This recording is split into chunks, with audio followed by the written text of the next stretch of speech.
A very good morning class. Hope so you all are doing very well. Students, today I am delivering the lecture on double column cash book. Last video में मैंने आपको single column cash book बताई थी. आज मैं आपको बताऊंगी double column cash book के बारे में. डबल कॉलम कैश बुक क्या होती है? Double column cash book. Single column में मैंने आपको क्या बताया था कि जो आपका परफॉर्मा बनेगा, फर्स्ट क्या बनेगा?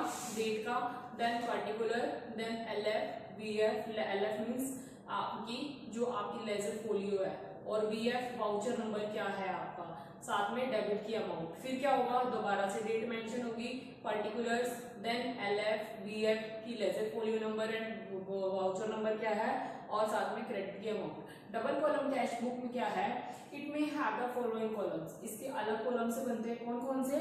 कौन से कॉलम बनेंगे आपके? Cash and bank column. First आपका कैश एंड बैंक कॉलम बनेगा.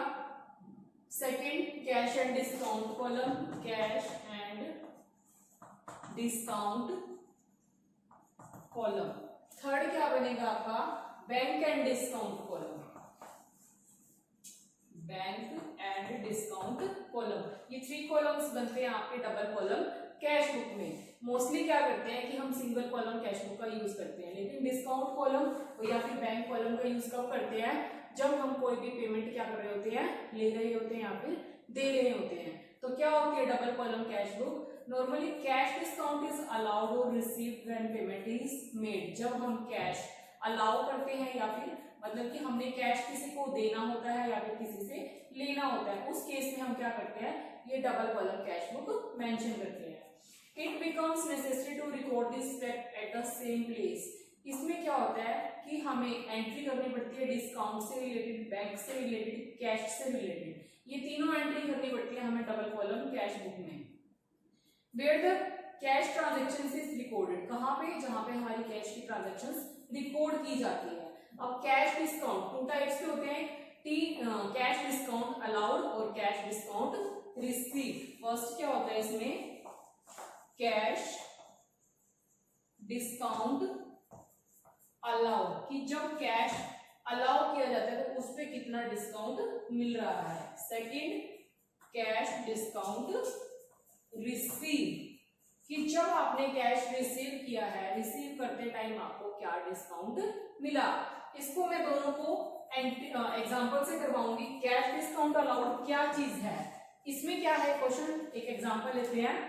क्या दिया हुआ है कि goods for ₹10,000 are sold to X. X को गुड्स सोल्ड की है, गुड्स सोल्ड कितनी से अमाउंट से? 10,000 अमाउंट से. और किसको सोल्ड की है, किसको बेची है? एक्स को. साथ में वो क्या कह रहा है? ऑन 1 मार्च 2012. 1 मार्च 2012 को उसने क्या किया? गुड्स बेची है एक्स को. साथ में डिस्काउंट दिया है 5% कैश डिस्काउंट. 5% कैश डिस्काउंट और 2% क्या? With in a month. With in a month. ये 2 एंट्री देखो, ये 2 इसमें क्या है? जब आप cash on the spot at a time, जिस टाइम आप गुड्स परचेज कर रहे हो उस टाइम आप क्या कर रहे हो? पेमेंट दे रहे हो. तब तो क्या होगा आपका? 10,000 पे 5% कैलकुलेट होगा. अगर आप क्या कहते हो कि आप विद इन 1 मंथ में आप उसको पेमेंट कर दोगे, तब आपने एंट्री किस बिहाफ पे करनी है? इस बिहाफ पे. तो 10,000 का अगर ऑन द स्पॉट वो पेमेंट कर रहा है तो 10,000 का 5% कैलकुलेट करेंगे.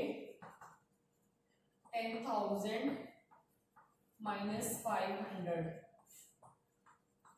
9,500 है आपकी ऑन द स्पॉट पेमेंट करने पे. डिस्काउंट कितना मिल गया? 9,500. डिस्काउंट में आपकी 9,500 आ जाएगी, जो आपके कैश में, सॉरी कैश में आपका 9,500 आ जाएगा. और डिस्काउंट कितना मिल गया आपको? 500 का. कब मिला? जब आप on the spot cash payment कर रहे हो. 2% विद इन अ मंथ. अगर आप with in a month payment कर रहे हो तो 2% कैसे कैलकुलेट होगा? 10,000 का 2% कितना हो जाएगा? 200 आपको डिस्काउंट मिल गया और कितना कैश पे कर रहे हो आप 9800। उसमें 9500 था जब आप ऑन द स्पॉट पेमेंट कर रहे हो, इसमें 9800 है। क्यों? क्योंकि इसमें ज्यादा क्यों आया? क्योंकि आप विदिन 1 मंथ पेमेंट कर रहे हो, एक महीने के अंदर अंदर पेमेंट कर रहे हो, तो उसमें इसने क्या किया, कुछ इंटरेस्ट भी चार्ज किया और साथ में इसकी रेट भी कम है। इसलिए ये कब था? जब डिस्काउंट अलाउ किया जाता है, या तो वो कैश पेमेंट एकदम कर रहा है या फिर वो विदिन 1 मंथ कर रहा है। नेक्स्ट है cash discount receive. Cash discount receive में भी मैं आपको बाय एग्जांपल बताती हूँ। अब इसमें क्या है, आपको दिया हुआ है कि इफ गुड्स वैल्यू ₹15,000, गुड्स की वैल्यू कितनी है ₹15,000। क्या कर रहा है वो? Are purchase from Y. इसमें गुड्स बेच रहा था किसको? एक्स को। इसमें गुड्स परचेज कर रहा है किससे? वाई से। उस केस में क्या है? It means allow. इसमें तो रिसीव करेगा वो, और इसमें क्या किया था? उसने दिया था पैसा। अब इसमें 15,000 आपको क्या है? गुड्स की वैल्यू है। किससे खरीद रहा है वो? वाई से। तो आपको पेमेंट की जो डिस्काउंट की वैल्यू, कैश डिस्काउंट कितना दिया हुआ है? Cash discount 5%। तो 15,000 का आप 5% कैलकुलेट करोगे, 750 तो आपका क्या हो गया? डिस्काउंट मिल गया। लेकिन आपने कैश में कितनी अमाउंट लिखनी है? 15,000 में से 750 माइनस करोगे, 14,250। ये आपकी क्या है? कैश। कैश कितना है? डिस्काउंट कितना आ गया आपका? 750। तो ये क्या है? जो आप अलाउ करते हैं वो कहां पे जाता है आपका? टू साइड में, मीन्स डेबिट साइड में। अब ये रिसीव किया है तो अब यहाँ पे ये कहां पे जाएगा? बाय साइड में, इट मीन्स क्रेडिट साइड में जाएगा। तो ये आपका था cash and bank column, double column cash book. ठीक है। नेक्स्ट है totalling the discount column. Totalling the discount column. जो आपको डिस्काउंट मिला है उसका टोटल कैसे किया जाता है? It must be noted that the discount column in the cash book are merely total are not balance. ये जरूरी हो जाता है कि जो डिस्काउंट मिला हुआ है आपको, जितना आपका कैश है वो टोटल करने की जरूरत नहीं पड़ती, क्योंकि उसको हम टोटल इसलिए नहीं करते क्योंकि हमें साफ पता चलता है कि कितना हमने कैश पे किया और कितना हमें डिस्काउंट मिला। The difference between the two side is not calculated. दोनों साइड का कैलकुलेट नहीं होगा। क्यों? अगर आपका कैश डिस्काउंट अलाउ हो रहा है, इट मींस आपने पेमेंट लेनी है किसी से या फिर करनी है, तब तो क्या होगा? वो टू साइड में आएगा। जब आप रिसीव कर रहे हो किसी से पेमेंट, तब वो आपका बाय साइड में आएगा। तो आप दोनों साइड को कंपेयर नहीं कर सकते। अब इसकी एंट्री टू साइड में आई, इसकी एंट्री बाय साइड में आई। इसमें डिस्काउंट की रेट कुछ थी और इसमें कुछ और है, तो इसलिए आप दोनों साइड का टोटल नहीं कर सकते, इसमें कंपल्सरी नहीं है। ठीक है। तो ये था टोटलिंग द डिस्काउंट कॉलम। अब इसमें क्या है? जो आप ये लिखते हो, जो ये आपने बनाया, डिस्काउंट का अलग बनाया, कैश का अलग बनाया। कैश में सपोज करो आपने कितनी अमाउंट लिखी? 14,250। डिस्काउंट में कितनी लिखी? 750। तो आप क्या कर सकते हो? अलग से डिस्काउंट अकाउंट बना सकते हो, साथ में कैश अकाउंट बना सकते हो। तो ये आपकी एंट्री थी। नेक्स्ट क्या है आपका? आप इस बेस पे आपको मैंने क्वेश्चन दिया होगा, क्वेश्चन इसमें ट्राई करना। मैंने आपको एग्जांपल से इसीलिए बताया ताकि आप इजीली आप क्वेश्चंस को ट्राई कर सको। नेक्स्ट है आपका double column cash book having bank and discount column.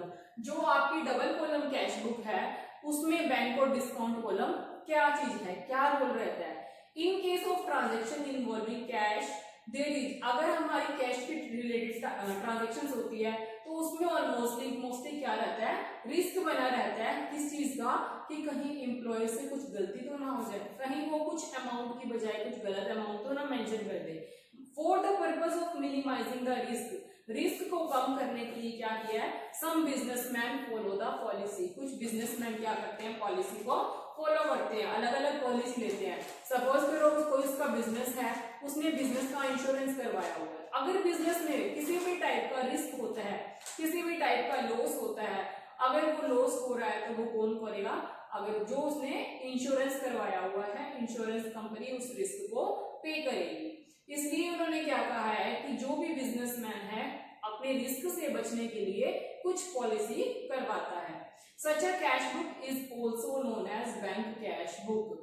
जो कैश बुक होती है, अब कैश बुक कब कहाँ पे वर्क करती है, बैंक में वर्क करती है, तो इसलिए इसको नाम क्या दिया हुआ है, बैंक कैश बुक।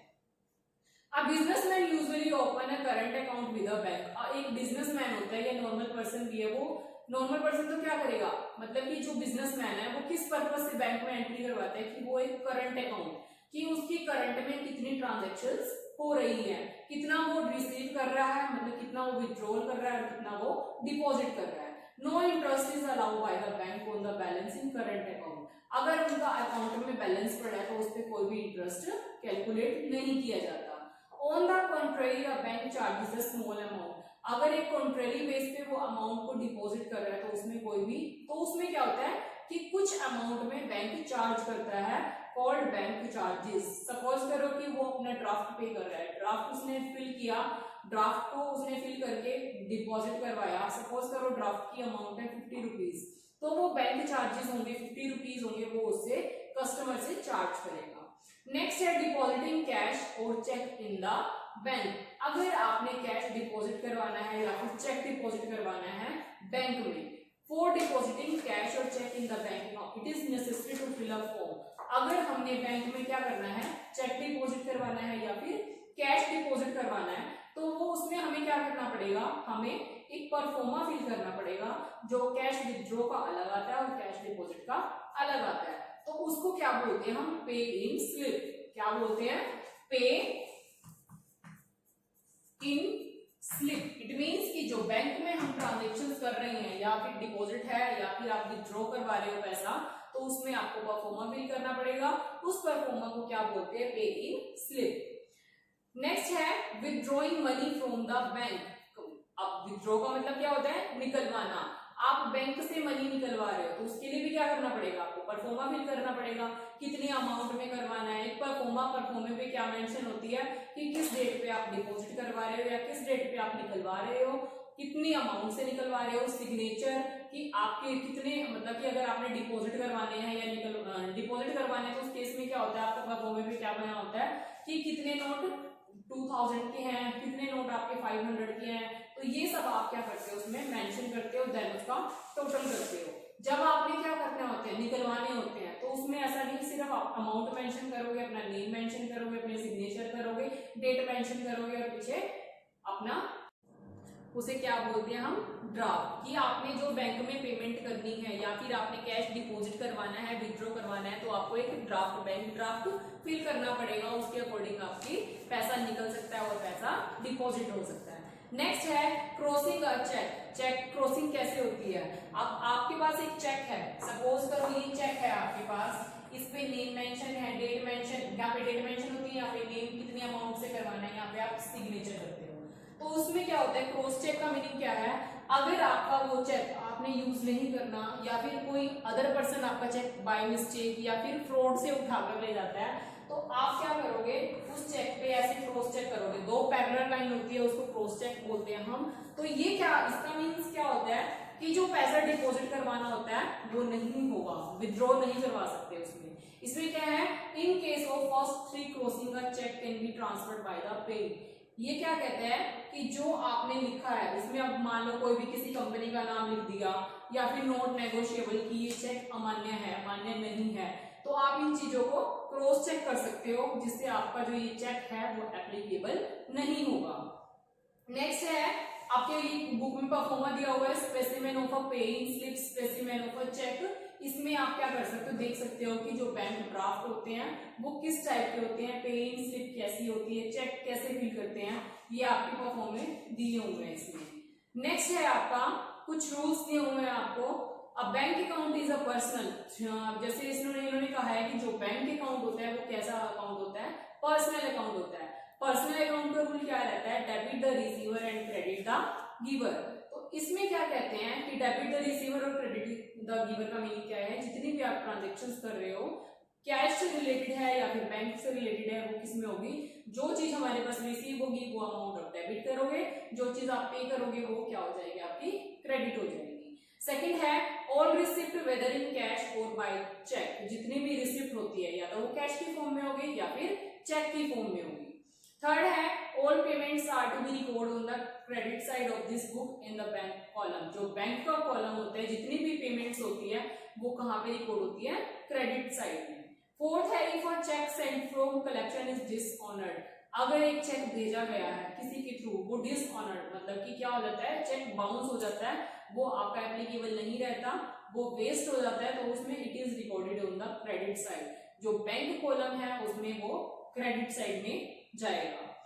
तो अब इस केस में आपकी एंट्री क्या होगी, debtors account debit to discount allowed account. Next है bank charges are also recorded on the credit side. जो बैंक चार्जेस हो गए, जैसे ड्राफ्ट के उन्होंने 50 रुपीज लिए हैं, तो जो वो क्या हो गया, बैंक चार्जेस हो गए, वो किस में रिकॉर्ड करेंगे, क्रेडिट साइड में, बैंक के कॉलम में। सिक्स्थ है for small payment like postage, telegrams, conveyance, stationery, जितने भी आपकी कुछ छोटी छोटी पेमेंट्स हैं, किससे रिलेटेड है कि आपने कितनी पोस्टेज की, कितनी आपने टेलीग्राम्स किए, कितने कन्वेंस किया, क्या स्टेशनरी यूज की, ये सब आपकी जो पेमेंट है वो एक पेटी कैश बुक में, रफली कैश बुक में नोट की जाएगी। इसमें क्वेश्चन दिए हुए हैं, आप ट्राई कर लेना। डबल कॉलम कैश में आपको कुछ वो दिए हुए हैं, ओपनिंग बैलेंस, कॉन्ट्रा एंट्री क्या होती है, ओपनिंग बैलेंस की जो आपका क्लोजिंग स्टॉक रहा है लास्ट ईयर का, वो आपका करंट ईयर में ओपनिंग बैलेंस बन जाता है। कॉन्ट्रा एंट्री क्या होती है, when cash is deposited into bank and when cash is withdraw from the bank use in the office. जो आप कैश डिपॉजिट करवा रहे हैं या फिर निकलवा रहे हैं, किस पर्पज से, ऑफिस के पर्पज से, तो वो उसमें ट्रांजेक्शन होगी कैश से रिलेटेड और किससे रिलेटेड होगी, कॉलम से, बैंक से रिलेटेड, तो वो उसको क्या बोलते हैं हम, कॉन्ट्रा एंट्रीज।